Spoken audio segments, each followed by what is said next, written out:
Ya baik, Assalamualaikum warahmatullahi wabarakatuh. Selamat Waalaikumsalam. malam. Salam Om Swastiastu, Lama Budaya. Salam kebajikan.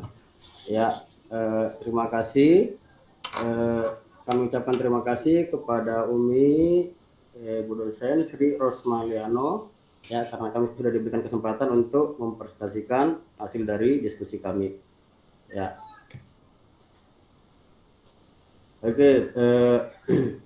Di kalangan anak muda zaman sekarang sudah marak berita hoax yang terjadi dan kebanyakan berita hoax yang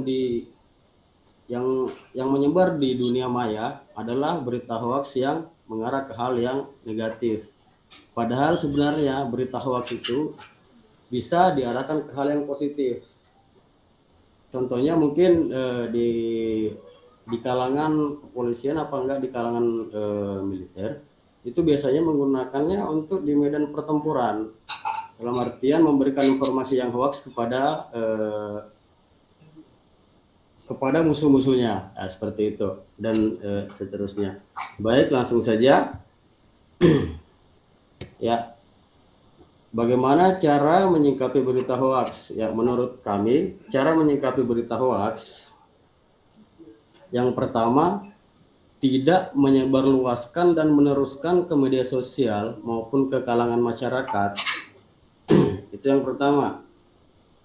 Kalau kita sudah mendapatkan berita hoax, ya jangan meneruskan ke kalangan media sosial atau ke masyarakat. Ya, kalau perlu itu cuma untuk diri kita saja.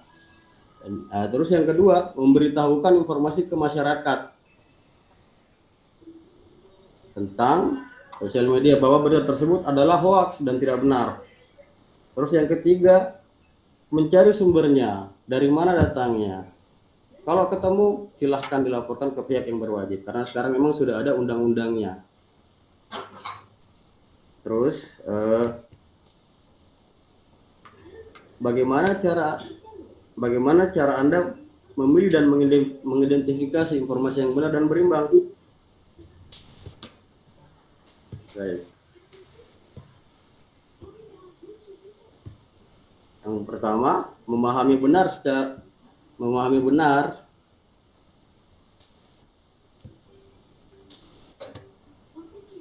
berita tersebut. Yang kedua, mencari informasi tentang berita tersebut dan dari berbagai sumber. Yang ketiga, mencari sumber kebenaran tentang berita tersebut. Baik, itu aja Bu dari ini. Mungkin dari yang lain, dari kelompok satu ada yang bisa menambahkan? Kelompok satu.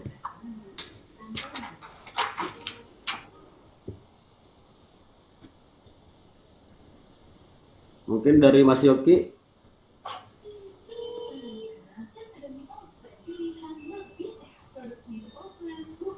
Kelompok satu. Ya, bisa, Umi. Saya izin menambahkan Bang Ardi dari kelompok 8, dari kelompok 1. Saya Yogi Cahya Fauzi Rahman. Bagaimana caranya untuk kita melihat berita hoax? Dengan cara hati-hati dengan judul provokatif. Berita hoax seringkali menggunakan judul sensasional yang provokatif, misalnya dengan langsung menuding ke pihak tertentu yang isinya bisa diambil dari media yang tidak terlihat keasliannya dan kejelasannya.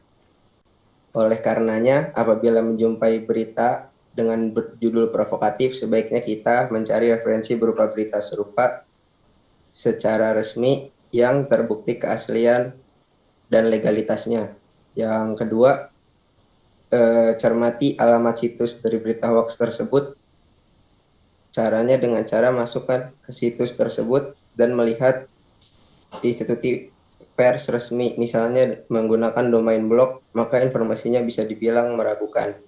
Menurut catatan Dewan Pers Indonesia, terdapat 43.000 situs di Indonesia yang mengklaim sebagai portal berita, namun tidak ada keaslian dan legalitasnya.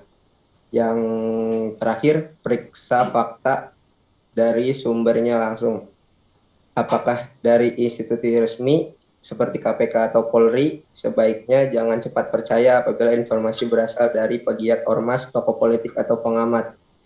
Hal lain yang perlu diamati adalah perbedaan antara berita yang dibuat berdasarkan fakta dan opini. Fakta adalah peristiwa yang terjadi dengan kesaksian dan bukti, sementara opini adalah pendapat dan kesan dari penulis berita sehingga memiliki kecenderungan yang bersifat subjektif. Terima kasih.